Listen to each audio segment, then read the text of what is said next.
गालियां सिखाई हो, हम उससे ये कह सकते हैं गाली बोलना मना है? नहीं ना, नहीं ना, नहीं कर सकते। सुन, माँ पारसा होती है ना और बेटा पैदाइशी वली भी होता है, तो फिर भी माँ हाथ पकड़ के कहती है अब्दुल कादिर परदेश जा रहा है बेटे, झूठ ना बोलना कभी।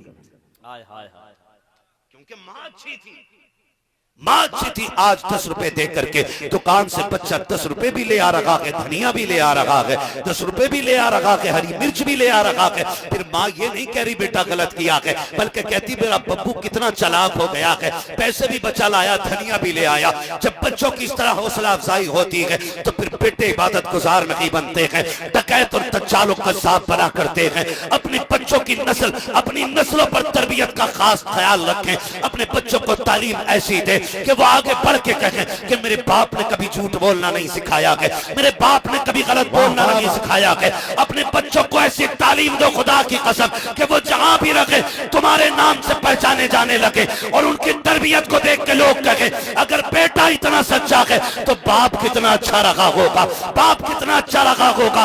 ये तभी होगा जब खून पसीने की कमाई से हलाल लुक़मे खिलाए गए होंगे, मुस्तफा का दीन मदरसों में सिखाया गया। सुभान अल्लाह, सुभान अल्लाह, वाह वाह, जिंदाबाद जिंदाबाद। आपसे मेरी गुजारिश है, खास करके नौजवान रिश्ते हुजूर से मजबूत कर लें। बहुत उम्दा, सुभान अल्लाह। चैलेंज करता हूँ, मेरा तो दावा है जो हुजूर का नहीं वो किसी का। क्या बात है, क्या कहना, हुजूर का नहीं वो किसी का नहीं है, जो हुजूर का नहीं वो किसी का है ही नहीं। रिश्ते हुजूर से मजबूत करो, और रिश्ते मजबूत करने का मतलब सिर्फ ये नहीं है 4 दिन नारा लगा दिए फिर छुट्टी। रिश्ता मजबूत करने का मतलब ये कभी हजरत की बारगाह में आओ और कहो हजरत एक वजीफा ऐसे बताओ जिससे मैं खुदा के करीब हो जाऊं। एक वजीफा ले लो और उसी को पढ़ना शुरू कर दो, उसी को पढ़ना शुरू कर दो। फिर जिंदगी में वो वक्त आपके आएगा, वो जलवे आपकी जिंदगी में होंगे कि आप दुनिया और माफिया से बेनियाज होंगे। और फिर उसके बाद अल्लाह वो करम करेगा तुम पे कि तुम अपने घर से बैठे बैठे हुजूर का मदीना देख सकते हो। सुभान अल्लाह, हुजूर का मदीना देख सकते हो। इसलिए मेरी गुजारिश है कि आप रिश्ते हुजूर से मजबूत करें, दीन सीखे, शरीयत सीखे, हराम से बचे। आखिरी बात कह दूं, एक काम और बंद कर दो, एक काम और बंद कर दो। वो काम यह है कि जहेज की जो डिमांड चल रही है ना, इसे खत्म कर लो। इस पे तकरीर नहीं करनी है मुझे, इस पे बात कहनी है आपसे और सुननी है आपसे। बताओ ये डिमांड करना सही है कि गलत है? सारे बोले यार गलत है कि नहीं है? सारे ही जानते हैं गलत है, फिर मांगते भी हम ही लोग हैं। ये उलमा बैठे हुए हैं, इनकी जूतियों को सर का ताज बना के कह रहा हूं, जो जहेज मांग के लिया जाता है वो जहन्नम का ईंधन होता है, वो जहन्नम का ईंधन होता है। हमारे एक अमल को अगर हम बेहतर कर लें ना, ये जहेज वाला जो है, ये डिमांड अगर खत्म कर लें तो इर्तिदाद पे बहुत बड़ी पाबंदी लग सकती है। जो बच्चियां गैर मुस्लिम हो रही है ना, इस पे बहुत बड़ी रोक लग सकती है। और जो बेटियां भाग करके शादियां कर रही है ना, ये भी बंद हो जाएगा। हम सिर्फ इस काम को करें कि डिमांड खत्म कर दें। इसी इलाके में एक नौजवान ने शादी की थी, उसने मुझे बुलाया, मैं उसकी शादी में आया। उसने कहा कि हज़रत जी मैंने आपकी तकरीर सुनी थी, इसलिए मैंने बिना किसी जहेज के और बिना किसी बारात के निकाह किया है। वाह वाह वाह। मुझे एक बात बताओ, अगर वो 100-200 लोगों को नहीं भी लेके गया, 250 लोगों को उसने बोटी ना भी खिलवाई, क्या फर्क पड़ेगा? क्या बात है, क्या कहना। यकीन करें उसके तज़किरे गलियों में भरे बुलाई के साथ हों, लेकिन हुजूर के मदीने में उसकी बातें बड़ी अच्छाई के साथ हो रही हैं। हुजूर के शहर में उसके चर्चे होते होंगे, तो क्या हम नहीं चाहते हमारे चर्चे भी हुजूर के गुंबद खजरा में हों? हमारी बातें भी अबू बकर उमर के बीच में हो? वाह वाह वाह। अगर ये चाहते हो तो फिर निकाह आसान करो, बहुत उम्दा, और इतना आसान करो कि आप नफका खुद अदा करो। बीवी के लाए हुए बेड पे नहीं सोना है, अपने कमाए हुए बिस्तर पे सोना। वाह वाह। बीवी के लाए हुए बर्तनों में रोटी नहीं खानी है। बेगैरत भी बहुत बड़ा है, उसी के बाप के दिए बिस्तर पे सो रहा है, उसी के बाप के दिए बर्तनों में खा रहा है, उसी के बाप के दिए हुए जूते पहन रहा है, उसी के बाप के दिए हुए कूलर में लेटा है, उसी के बाप के दिए हुए पंखे के नीचे लेटा है, और फिर भी कह रहा है 2 मिनट में निकाल के खड़ा कर दूंगा। 2 मिनट में औकात क्या है तू निकाल के खड़ा कर देगा? कभी झांक के तो देख, पैर से लेके सर तक, बल्कि टोपी भी तेरे सर पे बेटी के बाप की है, तेरी औकात इतनी नहीं है कि तू एक बिस्तर खरीद के ले आता। ये तो बेटी वाले का एहसान है जिसने बिस्तर भी दिया के बेटी भी दी है। एहसान है बेटी वाले का जिसने तुझे गल्ला भी दिया के बर्तन भी दिए है। एहसान है बेटी वाले का जिसने तुझे जहेज भी दिया के गाड़ी भी दी है। वो गैरत कर, इसका एहसान मान। खुदा की कसम ये करने की जरूरत तो तब करता जब बिस्तर तेरा होता, गाड़ी तेरी होती, कुर्सी तेरी होती, बर्तन तेरे होते, कमाई तेरी होती। गैरत आनी चाहिए उसके दिए हुए पे खा रखा के, उसी को आके दिखा रखा के। इतनी जुल्लत ना करना कहीं कयामत में हिसाब देने में देने के लेने के देने ना पड़ जाए, मुश्किलें इतनी ना खड़ी हो जाए कि जन्नत मुश्किल हो जाए। खुदा के वास्ते किसी का बोझ ना बनना, बल्कि किसी का बोझ हल्का कर दो ताकि कयामत में आओ तुम किसी के थोड़े जगह से राजी हो जाओ। अल्लाह तुम्हारी थोड़ी नेकियों से राजी हो के तुम्हें जन्नती बना दे। सुभान अल्लाह, सुभान अल्लाह, वाह वाह वाह, जिंदाबाद जिंदाबाद। बंद करो ये तमाशे, हद हो गई। कह रहा बुलेट मिली है, मर्सिडीज मिली है, इसे एक्सीडेंट होने में देर नहीं लगती है। अल्लाह अल्लाह, कह रहा अल्लाह का शुक्र है 6 एयरबैग है, और जब अल्लाह मारने पे आता ना तो 8 भी फेल, क्योंकि जिंदगी और मौत का मालिक अपने रब का नाम जोर से लो। जिंदगी मौत का मालिक जोर से कौन है? कौन है? अल्लाह है। 6 नहीं 18 एयरबैग लगा ले। जब घर से निकल के जाके निकलता हुआ कहेगा ना अल्लाह करे तेरी सूरत में देखूं, और वो भी कहेगी पलट के ना। जब दोनों तरफ से ये जुमले निकलते हैं ना तो फिर रोड पे चिपके हुए लोग मिलते हैं, रोड पे चिपके हुए लोग मिलते हैं, फिर खुर्च खुर्च के उठाना पड़ता है, खुर्च खुर्च के उठाना पड़ता है, गठनियां बन जाती है, चेहरे नहीं पहचाने जाते। मैं नौजवानों से कहूंगा खुदारा चेहरों पे दाढ़ियां जरूर रख ले, सुभान अल्लाह, क्योंकि हाथ से आजकल पहचान मिटा दे रहे हैं। जरूरी है कि आईडी हो ना हो, नहीं होती ना आईडी। चेहरे पे बाल रख लो सुन्नत के हुजूर की, टोपियां सर पे रखा करो। खुदा की कसम अगर रोड पे चिपक भी जाओगे ना तो चेहरे के पास ये गिरे हुए बाल बता देंगे, टोपी का रंग बताएगा। इसे लावारिस ना समझना, ये वो है जिसका काबे वाला भी वारिस है, खुद मदीने वाला भी वारिस। वाह वाह वाह, सुभान अल्लाह। ऐसे हो जाओ नौजवानों कि मौत भी हमारी शनाख्त न मिटा सके। ऐसी जिंदगी गुजारो यार, ऐसी घर से कह के जरा तेरी शिकल ना देखूं, वो करी तू रोड पे दब के मर जा। सुन मेरे अजीज, फिर तू 10 एयरबैग लगा ले। अगर अल्लाह को बुरी लग गई ना तेरी बात, जो नेमत और रहमत उसने तुझे अता की, अगर तूने नाशुक्री की, वो तुझे 10 एयरबैगों के अंदर भी ऐसा मार देगा कोई पानी पिलाने वाला नहीं होगा। अल्लाह, घर से निकला करो, एक दूसरे की दुआएं लेके निकला करो। फरमाया गया आयतुल कुर्सी पढ़ के जब औरत शोहर पे दम कर देती है ना, फिर दुनिया की कोई भी ताकत मर्द को खैरियत से आने जाने से रोक नहीं सकती, वाह वाह, रोक नहीं सकती। इसलिए मेरे अजीज कुरान सीखो। हजरत हेलमेट भी हमें याद है, सीट बेल्ट भी हमें याद है, एयरबैग भी हमें पता है, सारी चीजें लगा रहे। अगर नहीं है ना तो आयतुल कुर्सी याद नहीं। अल्लाह, आयतुल कुर्सी याद नहीं है, क्या छोड़ो मौलाना की बात है, हेलमेट बचाएगा, आयतुल कुर्सी क्या बचाएगी। मैंने कहा सुन, रब के नाम में बड़ी बरकत है। हजरत उमर फारूक आजम का दौरे खिलाफत है। चलूं आगे थोड़ा सा, चलूं बोल दे जरा या रसूल अल्लाह। मैं बताने लगा हूं मदरसा क्या चीज है और रब के नाम में बरकत क्या है। हजरत उमर फारूक आजम का दौरे खिलाफत है। बाप बेटे आ गए, आके मुलाकात की ना तो हजरत उमर कभी बाप का चेहरा देख रहे हैं, कभी बेटे का। तो बाप कहने लगा हजरत इतनी गौर से क्या देख रहे हैं? फरमाने लगे मुझे ताज्जुब हो रहा है, जैसे तेरा चेहरा वैसे तेरे बेटे का चेहरा है। वाह वाह, हूबहू हो दोनों एक जैसे। तो बाप कहने लगा ये भी कोई ताज्जुब की बात है, मैं इससे बड़ी ताज्जुब की बात ना बताऊं? वाह वाह। हजरत उमर कहने लगे क्या बात बता। उसने कहा सुने हजरत, ताज्जुब की बात यह है कि मैं तिजारत के लिए परदेश जाने लगा। आज का दौर नहीं था ना, लिया टिकट और मुंबई, लिया टिकट और पुणे, लिया टिकट और कोयत, लिया टिकट और सऊदीया। पैदल के सफर होते थे, लोग थक जाते थे, कई कई महीने भी गुजर जाते थे, कई कई दिन भी गुजर जाते थे। कहा बेटी बीवी उम्मीद से थी हुजूर मैं जाने लगा। मैं जब दरवाजे तक आया ना, बीवी मुझसे कहने लगी सरताज। कहा हाँ। कहा जा रहे हो? कहा हाँ। कहा बीवी उम्मीद से थी। उसने पेट पे हाथ रख के मुझसे कहा कि इसे किसके सहारे छोड़ के जा रहे हो? कहा हुजूर मैंने कह दिया कि मैं इसे अल्लाह के सहारे छोड़ के जा रहा हूँ।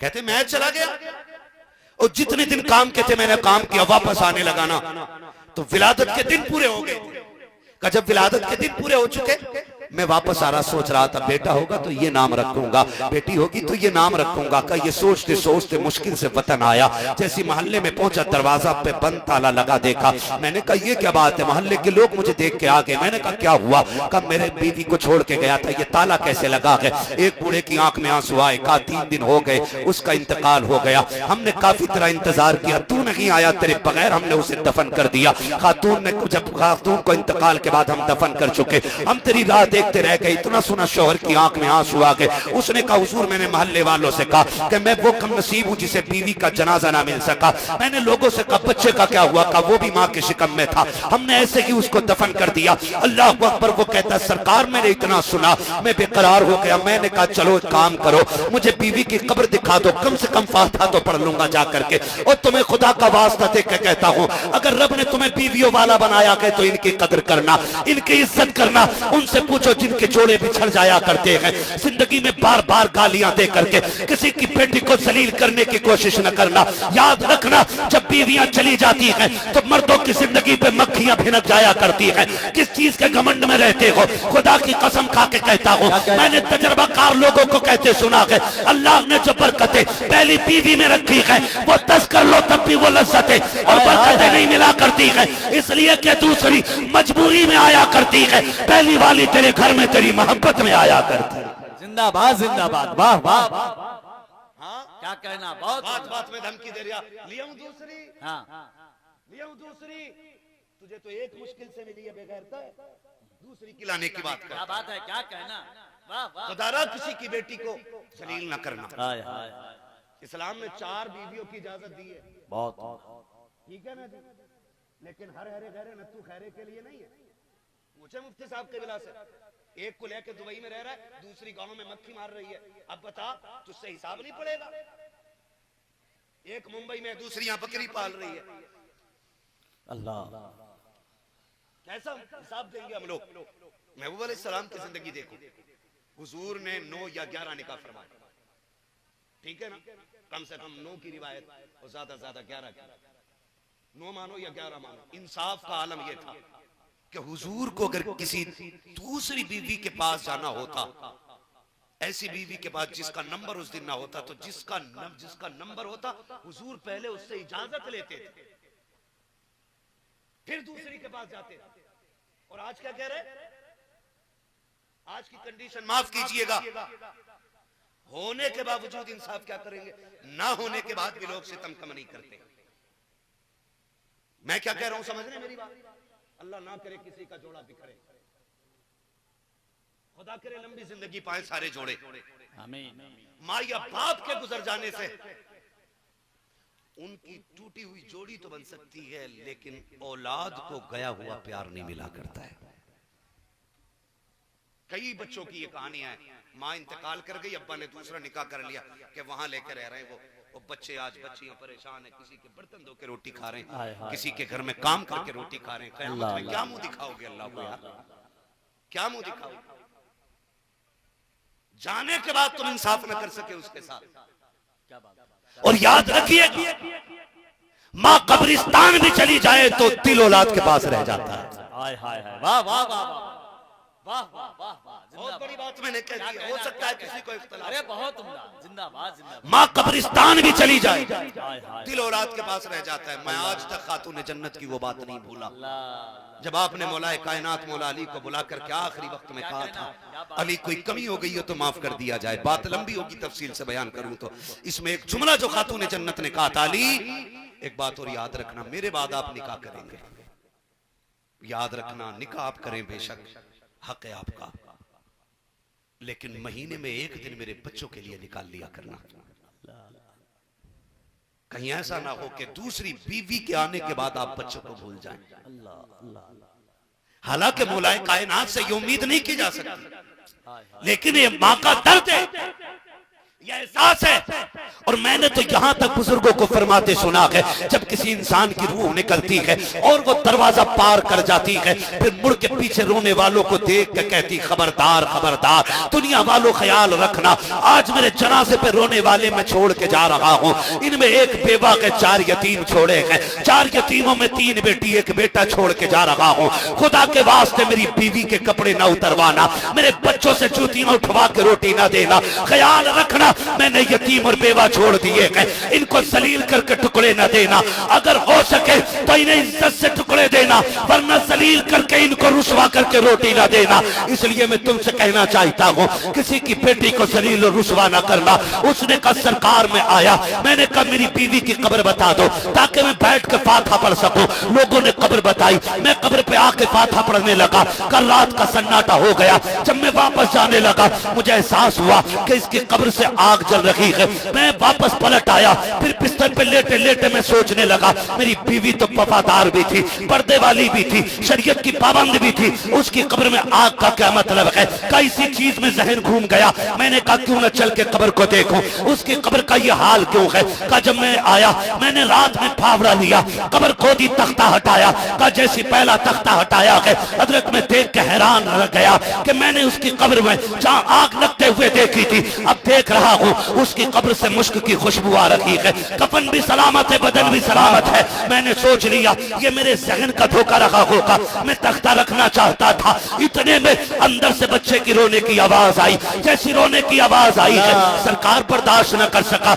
मैंने कब्र में छलांग लगा दी। मैं क्या देखता हूँ, मेरा यही बेटा जिसे माँ के साथ दफन किया गया था, ये माँ के सीने पे बैठा हुआ है और रो रहा है। सरकार मैंने इसे सीने से लगाया, कब्र के बाहर निकाला और तख्ता जल्दी जल्दी लगा के मिट्टी डाल के बेटे को सीने से लगा के आसमान की तरफ मैंने देख के कहा था मालिका तेरा एहसान है, तूने मेरे बच्चे को कब्र में जिंदगी दे दी है। कभी मैं इतना कह रहा था, इतने गैब से आवाज आती है, नादान याद कर जब तू घर से गया था तो तूने बच्चे को हमारे हवाले किया था, इसलिए बच्चा जिंदा लौटा रखे हैं। अगर बीवी हमारे हवाले करता हम तुझे बच्चे के साथ तेरी बीवी भी जिंदा वापस लौटा। जिंदाबाद जिंदाबाद, सुभान अल्लाह, वाह वाह वाह, क्या बात है भाई, बहुत उम्दा। आज हमें हेलमेट पे भरोसा है, सीट बेल्ट पे भरोसा है, आज हमें एयरबैग पे भरोसा है, लेकिन खुदा की रहमत से दूर बैठे जब भी कोई निकला करे फी अमानिल्लाह कह के रुखसत किया करो। वाह वाह वाह, इसलिए कि जहां सीट बेल्ट फेल हो जाती है वहां खुदा की रहमतें बचाया करती हैं। सुभान अल्लाह,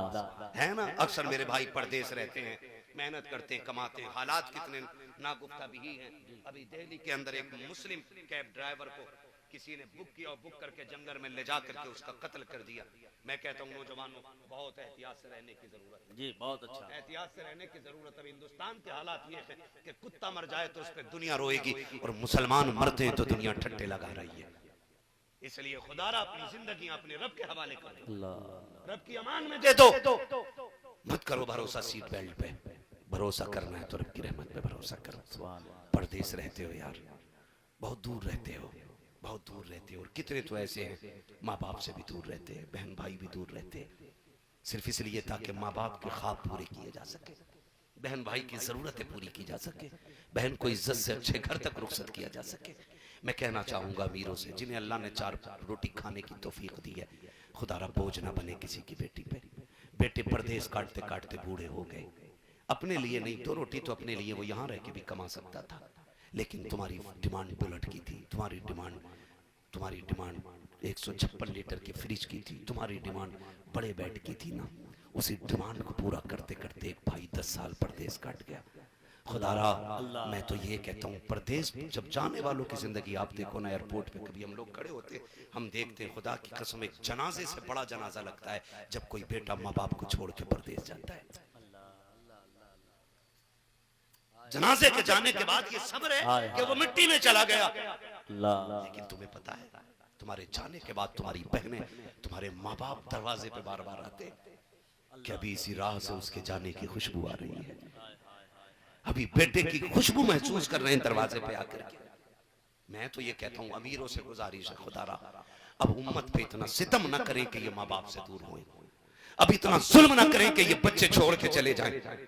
बेटियां ऐसे तड़प के रोती हैं पैर पे बाप के कदमों से लिपट के, जैसे वो जनाजे के किसी पाए से लिपट गई हो।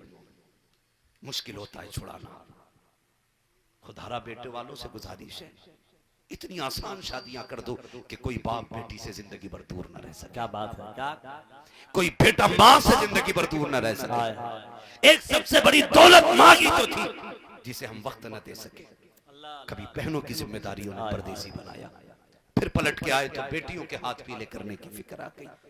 अल्लाह उन जवानों को सलामत रखे जो परदेस काट रखे, जिन्होंने हजार कुर्बानियां इसलिए दी हैं ताकि परिवार सुख चैन से रह सके। और परिवार वालों से भी गुजारिश है, जो पीछे रह गए हैं ना, खाली अपने बदन के कपड़ों का कलफ न देखना, खाली गले में चैन पहन के नेता बन के न टहलना। कभी दुनिया सो गई हो तो मुसल्ले बिछा के परदेसी भाई और बेटे के लिए लंबी दुआएं कर लेना। सुभान अल्लाह। कभी रो के कहा करो, अल्लाह वो भाई जिसने परदेस काट के हमें सुख दिया है, मालिक उसकी जिंदगी की खैर फरमा लेना।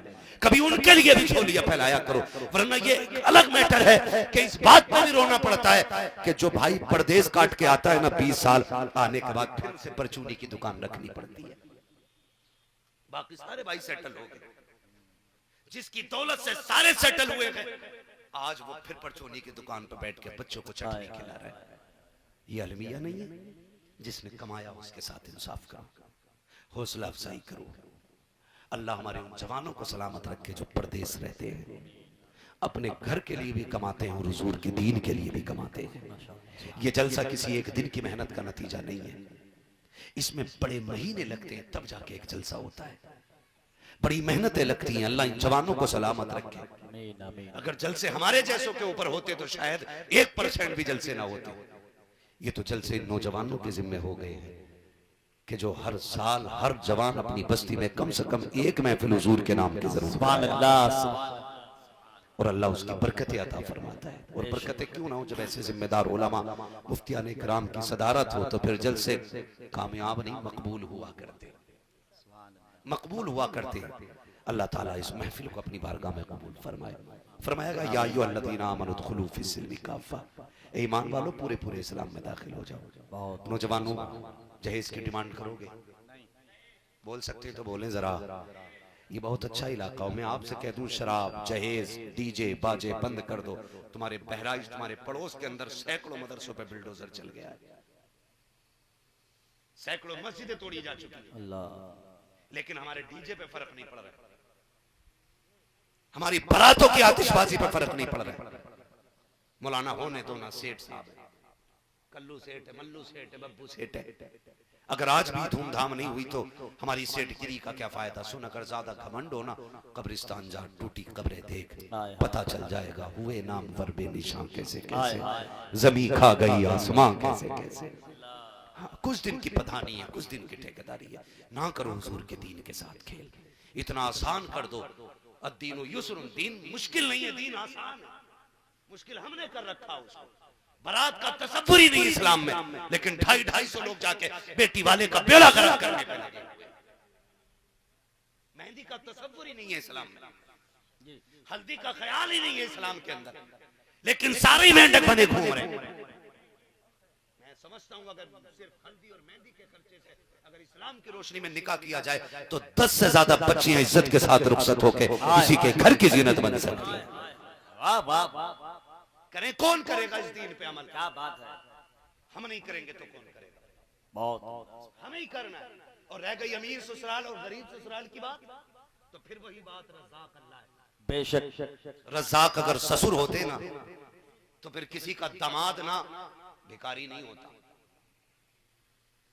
सीधी बात, रज़ाक अल्लाह है। अल्लाह पे भरोसा करके आप नेक बच्ची से निकाह करें, कदम उसके आएंगे करम मदीने वाले का होने लगे। करेंगे ना इंशाल्लाह? इंशाल्लाह। बंद करेंगे डीजे बाजे गाजे, वादा करें इंशाल्लाह। देखो हाथ उठा के वादा करो इस बात पे, रात के 2:30 बजे 1:30 बजने को है, ठीक है ना? इतनी बड़ी शख्सियत जलवा करे, अगर जलसे में आने का कोई मकसद हल नहीं हुआ ना तो फिर बंद कर देना ये महफिलें करना। कम से कम इतनी तब्दीली आ जानी चाहिए। बहुत सुभान अल्लाह। डीजे बजेंगे अब शादियों में, देखो हाथ किसका नहीं उठ रहा, या तो डीजे तय करके बैठा है या डीजे की दुकान करके बैठा है। बोलो, बजाओगे डीजे, देखोगे डीजे। मैं वक्त इतना ना होता और आप मोहब्बत से सुनते होते। मैं देख रहा हूँ ना, ये के बाद दिगर उठा बैठक लगती है ना, तो फिर मैं समझ लेता हूँ कि अब समाते बोझल हो गई है। इसलिए मैं आपसे कहना चाहता हूँ, सिर्फ वादा कर ले और कोशिश करें, इंशाल्लाह इससे बचेंगे पूरी तरह। डीजे गाजे बंद करेंगे इंशाल्लाह, जहेज की डिमांड बंद करेंगे इंशाल्लाह। या अल्लाह, जो नहीं बोल रहा कि उसके घर सबसे भिखारी दामाद भेज, जो उसकी हड्डियां बेच के ले जाए, तब पता चलेगा पराई धी का दर्द क्या होता है। बंद करेंगे डिमांड इंशाल्लाह। हाँ, जहेज बाप बेटी वाला जो है जितना अपनी मर्जी से दे दे उसकी मर्जी है। क्या बात है, क्या कर मांगेंगे नहीं, मांगेंगे 10 लाख 12 लाख, हैरत की बात है वो बुढ़ा जो कभी बुलेट पे नहीं बैठेगा वो लिस्ट लिए घूम रहा कि पहले बुलेट चाहिए। इतना इतना बड़ा बेगैरत पड़ा। नहीं मांगेंगे ना इंशाल्लाह। हाँ, ये भी खत्म करेंगे। और जो हमारे भाई, में हाथ नहीं उठवाऊंगा, जो भाई नशे के लत लग गई है, जिन्हें जो करीब हो गए शराब के, अल्लाह रसूल की रजा के लिए इसे छोड़ दो। इसलिए कि शराबी ना अच्छा बाप हो सकता है, ना अच्छा भाई हो सकता है, ना अच्छा बेटा हो सकता है, ना अच्छा इंसान हो सकता है, और ना ही अच्छा मुसलमान हो सकता है। क्या बात है। इसके नुकसानात बहुत हैं, मैं सारे फर्दन फर्दन नहीं गिनाऊंगा, बस इतना समझ लो इंशाअल्लाह कभी शराब के करीब, शराब के करीब, कभी ब्याज के करीब, रिश्वत के करीब, जब भी खाएंगे हलाल खाएंगे इंशाअल्लाह। वादा करें इंशाअल्लाह। माँ बाप की इज्जत करेंगे इंशाअल्लाह, उलमा का एहतराम करेंगे इंशाअल्लाह, और सजदों से मस्जिदों को आबाद करेंगे इंशाअल्लाह। बस जो हुए गलत उनको माफ फरमाए रब्बे कायनात। जिंदगी ने दिया साथ, फिर होगी मुलाकात, चमन रहा फूल खिलेंगे, जिंदगी रही फिर मिलेंगे, मुसाफिर हैं हम भी, मुसाफिर हो तुम भी, किसी मोड़ पर फिर मुलाकात होगी। फकीरान आए सदा कर चले, सदा खुश रहो, ये दुआ कर चले। सारे लोग कलमा शरीफ पढ़ लीजिए, ला इलाहा इल्लल्लाह मुहम्मदुर रसूलुल्लाह अस्तगफिरुल्लाह रब्बी मिन कुल्ली ज़ंबिन व अतूबु इलैहि व मा अलैना इल्लल बलाग। ऐसे ही बैठे रहिए, सदर जलसा के हुक्म के मुताबिक जो तरतीब होगी उस तरतीब से इंशाअल्लाह जलसा आगे चलना है।